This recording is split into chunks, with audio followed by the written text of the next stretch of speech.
And just as I'm passing, I thought I'd show you me pear tree. So yeah, look at them lovely white flowers. There's quite a lot on there as well, so that's quite good, eh? Hopefully you get a few nicer pears this year. But as I said before, I'm not expecting a lot on this one because I gave it quite a bit of a severe prune. But we have got some on there like that. But as you can see, the shoots are starting to shoot now. There's one little flower there. But yeah, might get a couple on this one if I'm lucky. But this one, yeah, quite happy. A lot of flowers, so good potential for that one this year, I think. Hello all, welcome back. Thanks for your comments, subs and likes. I've had some good comments over the last few weeks, so that gives me a bit of more of a motivation to get things done. Right, I'm going to cut my front hedge today. I think I'll show you the difference between the long reach and the normal, just in case you don't know, and I'll show you some advantages and disadvantages of the long reach. Right, I'll get you set up and show you the difference. Right, this one is just my normal electric home one, but it's probably about the average size for a hedge cutter, and that is a long reach. It's probably about 5 foot up to the end there, but yeah, so this is the long reach. Obviously you can see this is the blade under the sheath, but it's very sharp. So as you can see, it's got this thing here. I can't do it with one hand, but you pull this down and this turns around. Hang on a sec, I'll put you on the tripod and I'll show you. Right, as I said before, you just pull this down and you can twist the handle up. It's got notches. I don't know if you can see that or not. Yeah, see them? They're little notches. So you can do it at any angle you want. Like that, see? Or you can do it straight, like that. But when I'm cutting a hedge, I like to be a little bit away from it. So I'll just angle it a couple, like that. So it's like that, so I'm not standing right next to the hedge. Right, I'll get this started up, get you set up, and I'll start cutting the edge. I'll put it on the time lapse.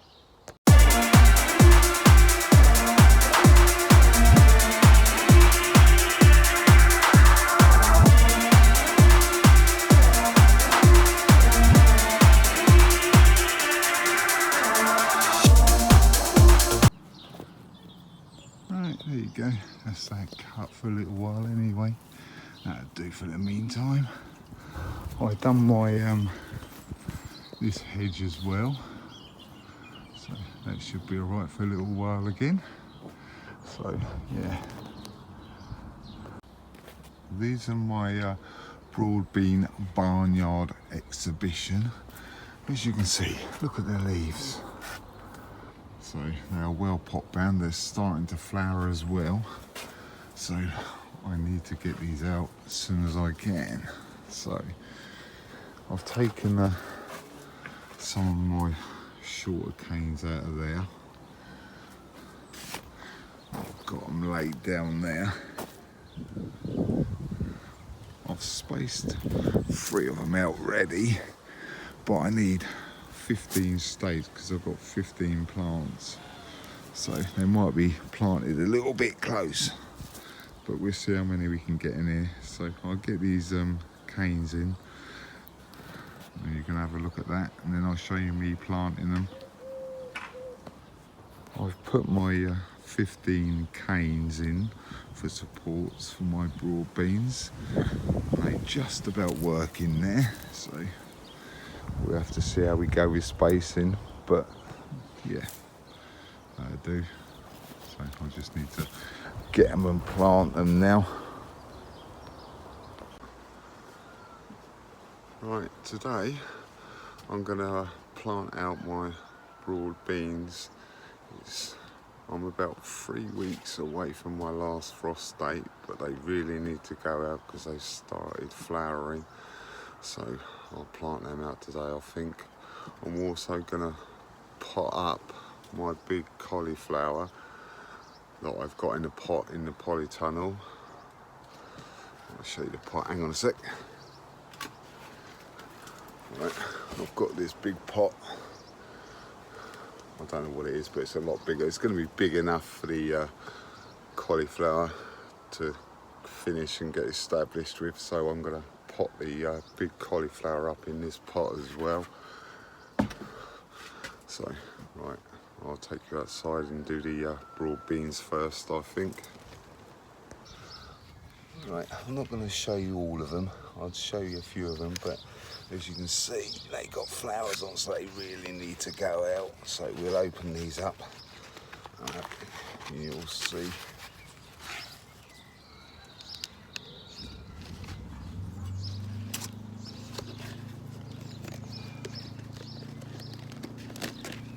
But you can see they are quite root bound, so I'm just going to do that, loosen it up a bit, because they are root bound. So I'm just going to get some of the soil off.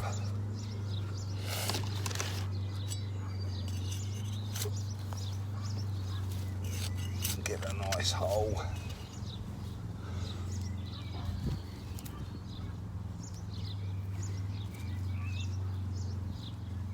And just plant them like that.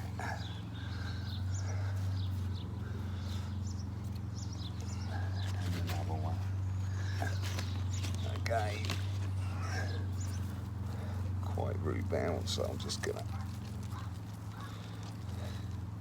get them so they're just roots.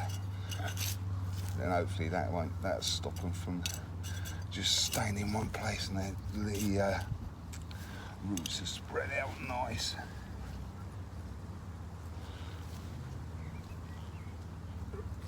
Just firm them in like that.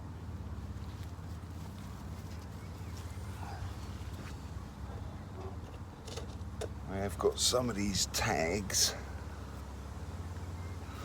that I'm going to put around, because it's quite windy here today, so I'll just put I'll put one of these around just to stop it from blowing about in the wind too much.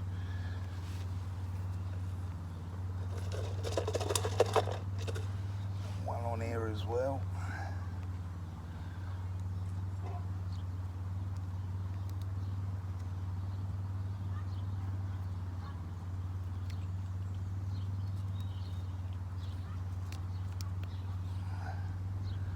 Just like that.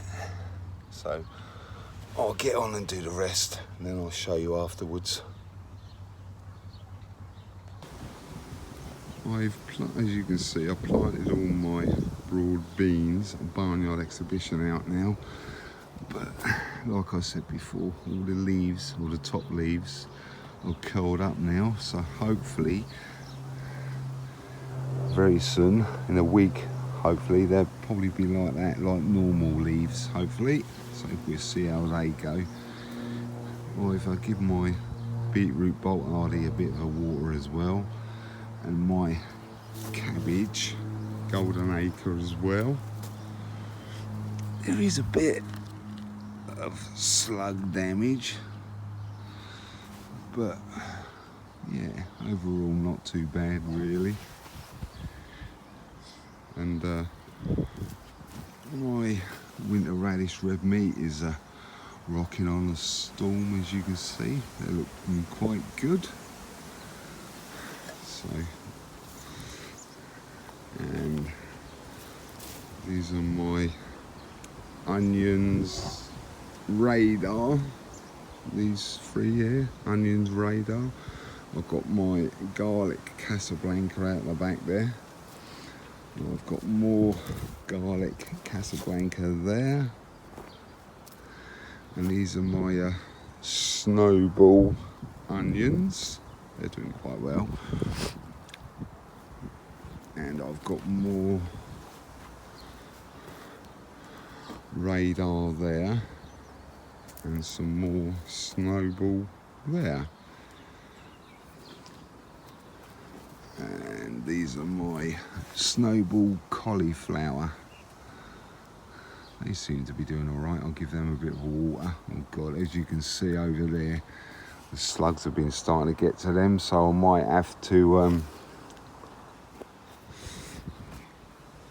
cut some more of these scurrying pads up and put them underneath the cauliflower in the brassica cage.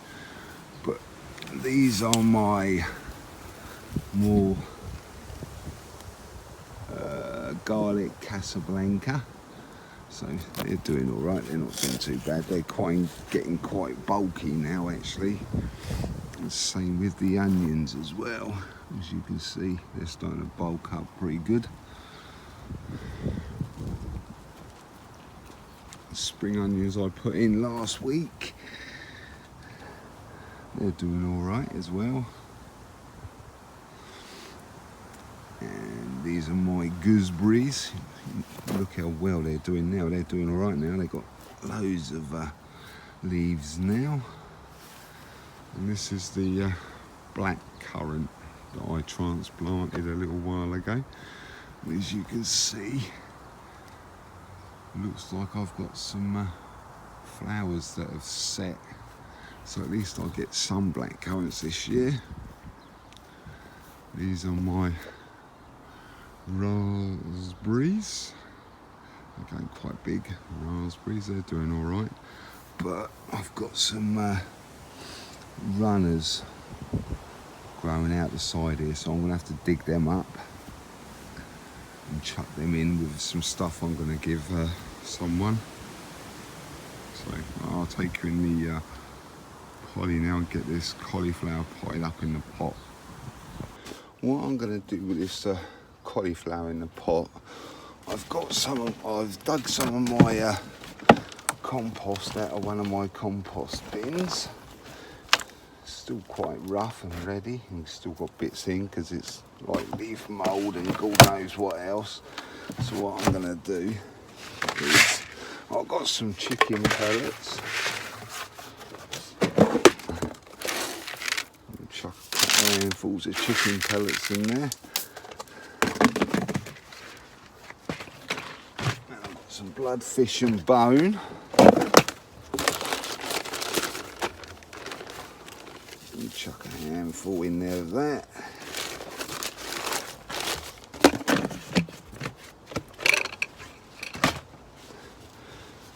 As you can see, just give it a bit of a mix up.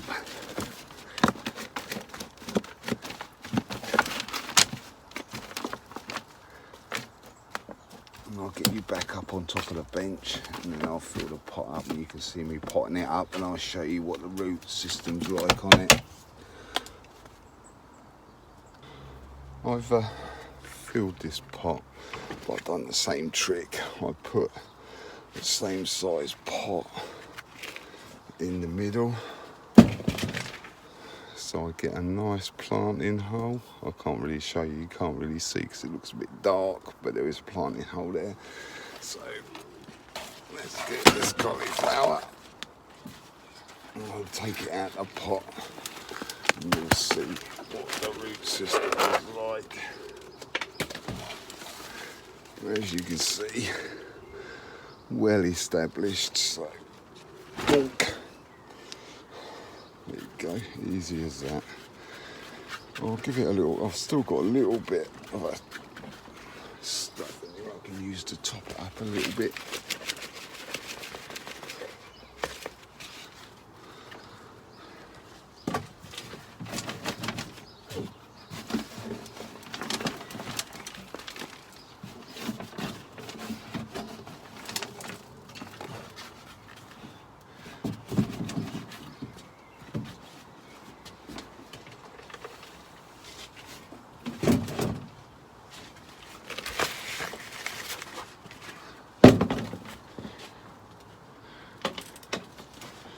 There you go. I could top it up a little bit more, but I'm not going to bother. Well, I might actually, but I'll do that off camera. Give it a bit of a water.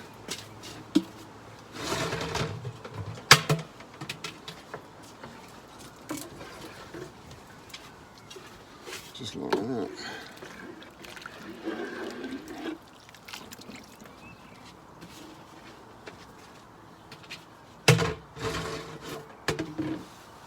Let's see how we go. Right, I'll take you off of here and I'll show you properly now. And that's the cauliflower potted up. That's going to stay in there till the end now, I think, because that's plenty's big enough. But I took a few more dying leaves off. I might take this one off as well, because this one's going a little bit red as well. But we'll see how we go. Hopefully now that it's potted on, it'll just start growing a curd. So I'll come back to that later on when that's grown a little bit. Right, I'm going to plant my runner beans and French climbing beans. These were saved from last year. I know the runner beans I've been saving for like the last 4 years, but these are French climbing beans are the ones that I saved from last year. So I'm going to just plant these. I've got loads actually, so I might put a couple in. As you can see, these are the French climbing beans. I'm going to put, let's put a couple in each cell. Why not, eh? I've got loads. Now I've got double the chance because I don't know if these are going to do anything. So I'll just put 2 in there. If both come up, then I'll just plant both out. Simple as that, isn't it?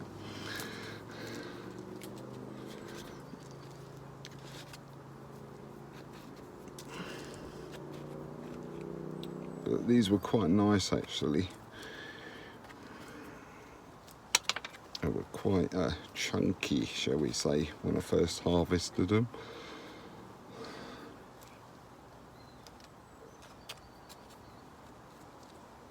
So that's the French climbing beans. Goldfinch, I think they're called. And these are my runner beans. I'm only going to put one of these in. Oh, I'm only going to put one in. I'm not right about what way they go up. I'll just put them one in per cell.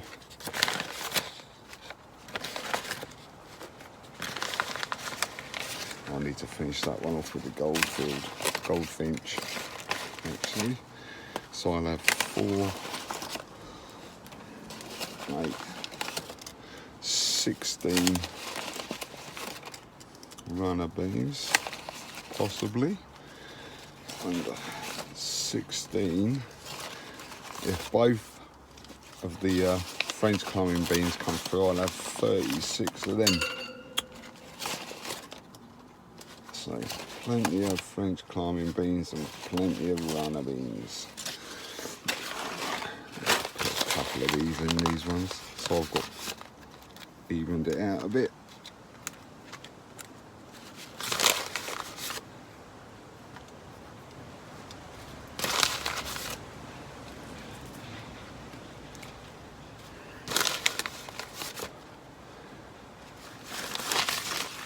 Get a bit of compost.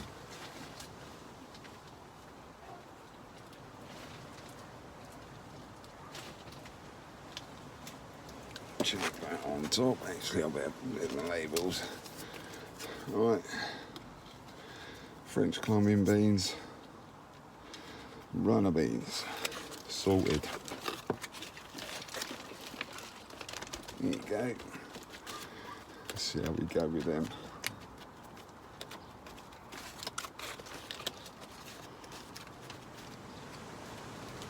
Right, I'm gonna get my marigolds up here now. I think I'm gonna start picking them out. So I'll come back to you in a sec.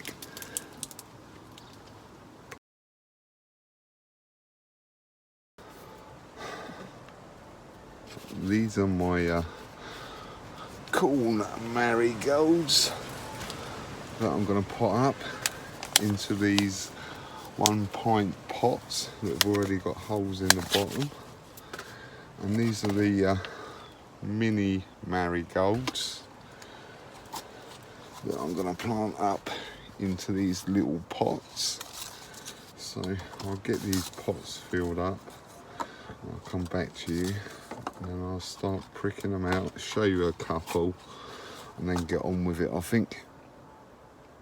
Right, let's start with the corn marigolds.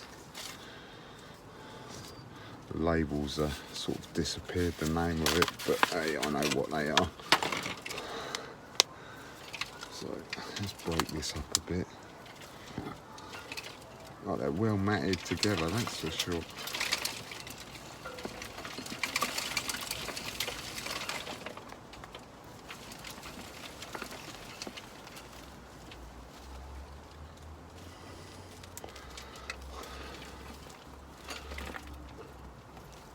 One,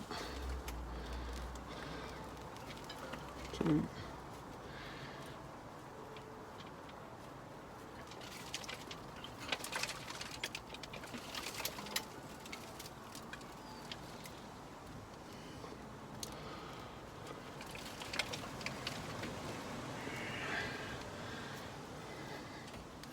They should be all right. Pot. My dibber.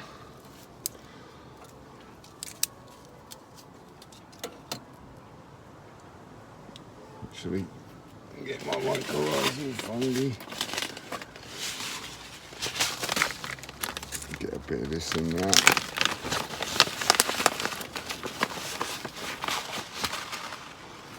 A little bit of that in the hole.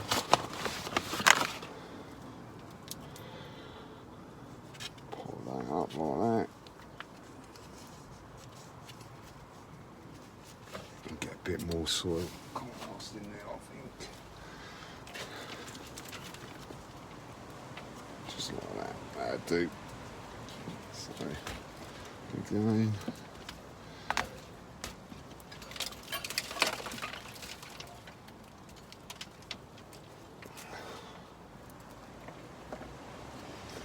Oh.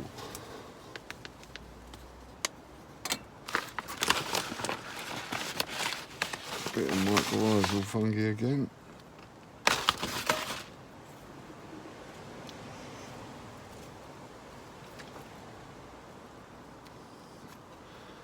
Plant that nice and deep.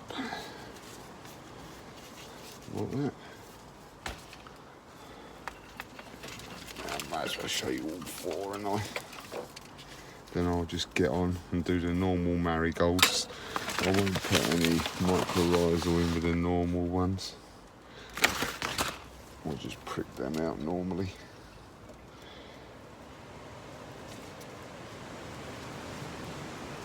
Get a bit more compost of that one.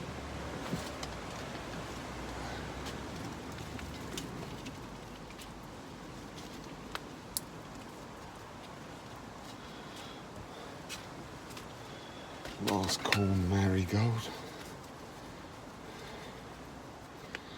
Okay.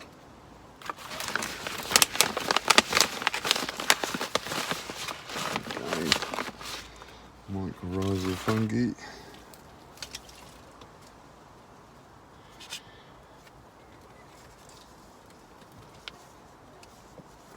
Put a bit more in there. A bit more compost.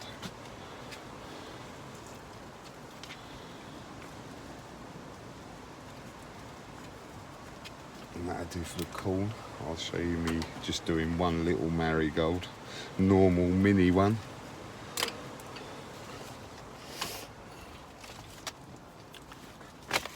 Use my spoon, that'll do, just to dig them out.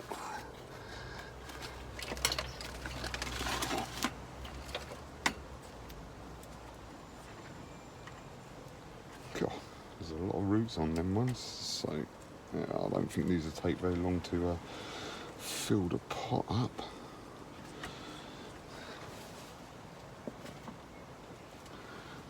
A bit more compost on top.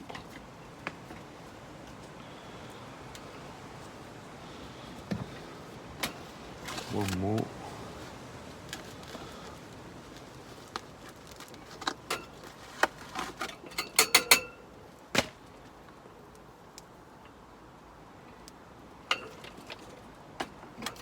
Just like that.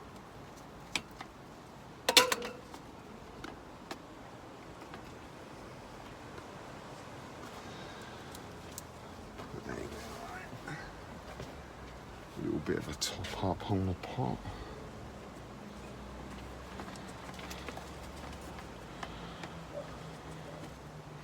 And that's the normal marigolds. Right, I'll get on and pot these up, then I'll show you afterwards. That's all the mini marigolds potted up now. That's 28 in there. And I'll put a few in here as well with the corn marigolds. What's that? 28, 29, 36, 37 mini marigolds and 4 corn marigolds. So I'm going to see a mate later on in a little bit. So I need to sort out some stuff for him that I said I was going to give him. So I'll get this stuff in one of these mushroom trays. I'll get that sorted, show you what I'm going to take him, then probably show you over there, give you a bit of a garden update on his side. Right, I've got these raspberry runners coming up, so I'm going to dig these out and put them in the basket for him. He's already got some, so a few more's not going to hurt him, but yeah, I'll do that in a minute. But as you can see, my apple tree has started blooming. It's got a few blooms on it, so it's not too bad. But like I say, I'm about 3 weeks away from my last frost date, so that should be good. It's funny, there's no blooms on this side yet, but they're all on that side. But yeah, never mind. Right, I'm going to get these runners out, get them in a basket for Martin. I'll show you what I'm taking over then. I've had a few more finds this week. I found some more Hessian sacks, or pots, or whatever you want to call them, for my potatoes when I get to plant them out. Got a few more pots, and I've got some of these that you use when you plant a tree. You normally plant that in, and you can water through the top there. But I'm going to use this, join some of it together, hope it works, join it together with some duct tape and make a weepy hose for when I plant my tomatoes in there. And when I plant them in here, so I'll just put it around the edge, the weepy hose, with a bit at the top. Then just water in there. Then it will water underneath and not on top. So yeah, but like I said, I've got to get some duct tape and duct tape it together, and hopefully it stays together after I've put the water through it. But we'll see what happens about that when I get round to doing it. I'll show you that as I go. Right, I've just sorted that stuff out for Martin, but I didn't quite realise what the time was. So I'm going to do that visit to Martin's tomorrow. Then that'll be on next week's video. So thanks for watching, commenting and subbing. If you haven't subbed yet, bell's down in that corner. Click on the bell, click on all, and get notifications. Right, I'll see you next Saturday. Bye.